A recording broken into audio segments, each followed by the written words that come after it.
I will take charge of busing these migrants up to other locations, including Washington, D.C. and New York. The country is seeing something that we've been dealing with every single day, and that is the fact that we have a crisis on our border. In many cases, they're boarding buses having been lied to about what's going to be on the other end. Every asylum seeker that comes to New York, we're going to give them shelter and support that they need.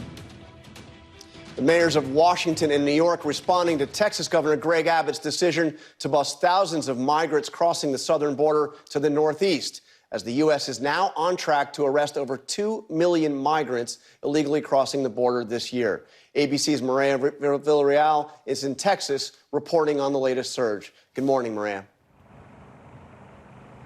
Hey, good morning, John. As you probably know, immigration is a very polarizing issue with big opinions on both sides. But we spend a lot of time in these border towns talking with people who live there and work there. For them, this is not a red or blue issue or a Democrat versus Republican.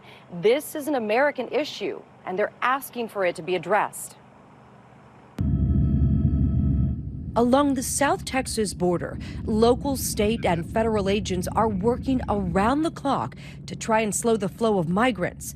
We got a bird's eye view of the situation with the Texas Department of Public Safety. I can see a group of about 4 or 5 that have already made it across into the U.S., and a second group is now just crossing the Rio Grande.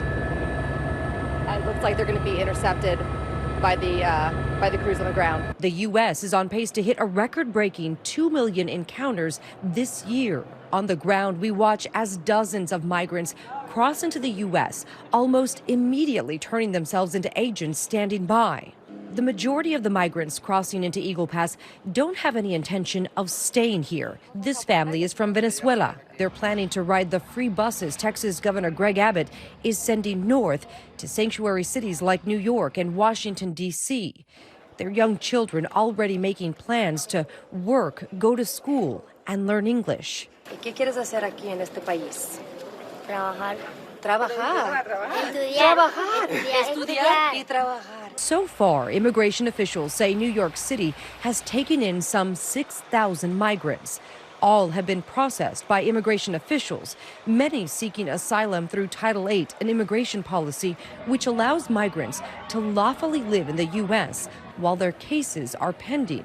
Critics questioning whether Governor Abbott's busing strategy is leading to even more border crossings.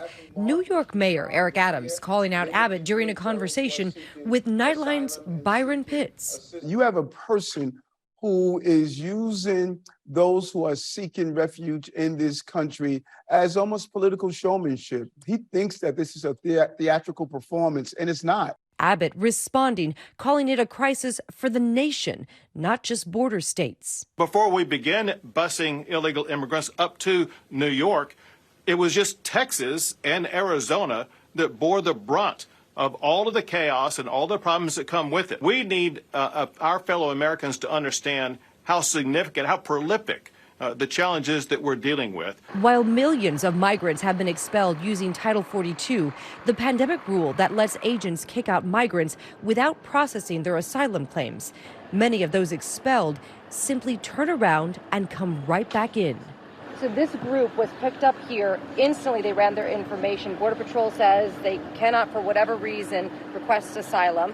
So they pulled them onto the bridge. This is the international bridge right outside Eagle Pass, and they got out right on top of the bridge, and now they are walking straight over back into Mexico. So that is basically Title 42 in a nutshell. The Biden administration has remained fairly quiet about issues unfolding along the border. Homeland Security Secretary Alejandro Mayorkas acknowledged they have work to do, but that's not good enough for Abbott. This is a crisis caused by the Biden administration. Remember, 2 years ago, we had the lowest number of border crossings in decades. Today, we have the highest number of illegal crossings into the United States ever. New York City officials are now working with nonprofit organizations to open up temporary shelters, 13 of them within hotels. And they're also working with school officials to make sure they make room for these children that are coming in from the Texas area. So, Mireya, where do things go from here? How long are Texas taxpayers going to be paying to bus migrants to New York and Washington, D.C.? John, I think that's the question on everybody's mind right now. So as of what we know, we're talking to a law enforcement on the border. They are saying right now there is no end in sight for this busing strategy that was created by Abbott. But what could slow things down is the cost that you just mentioned. The rides are free for migrants, but this whole strategy is being funded by Texas taxpayer dollars. John? Mireya, thank you for your excellent and important reporting from the border. Appreciate it. Hi, everyone. George Stephanopoulos here. Thanks for checking out the ABC News YouTube channel. If you'd like to get more videos, show highlights, and watch live event coverage, click on the right over here to subscribe to our channel. And don't forget to download the ABC News app for breaking news alerts. Thanks for watching.